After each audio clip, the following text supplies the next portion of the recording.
Okay, in this short video, we'll take a look at the integral of sine squared x dx. How are we going to evaluate this integral? And also the integral of cosine squared x dx.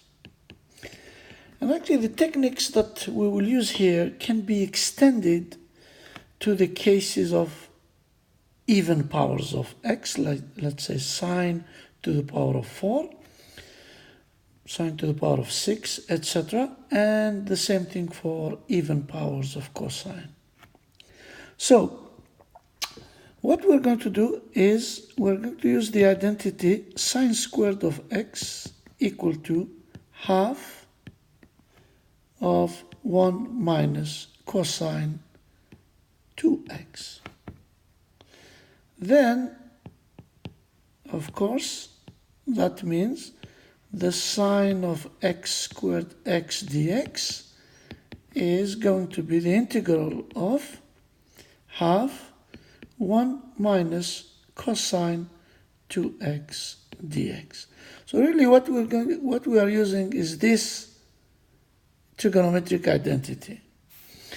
After that, we can say the half can come out of the integral if we want to do it that way.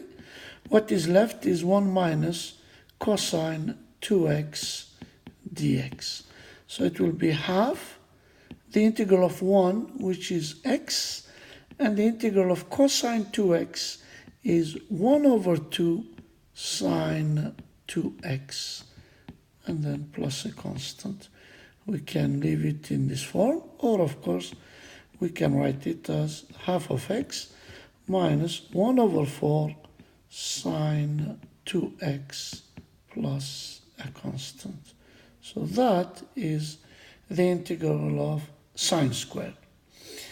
Now, for cosine squared, we need to use the following trigonometric identity. That cosine squared is half 1 plus cosine 2x. Well, after that, the work is similar to what we did with the sine squared. So we put cosine squared x dx.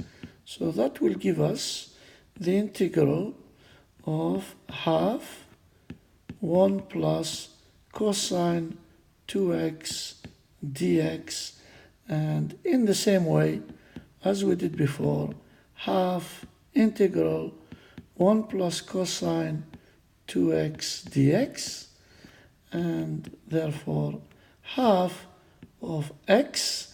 The integral of cosine 2x is actually plus sine half of sine 2x plus a constant c. So here is the solution.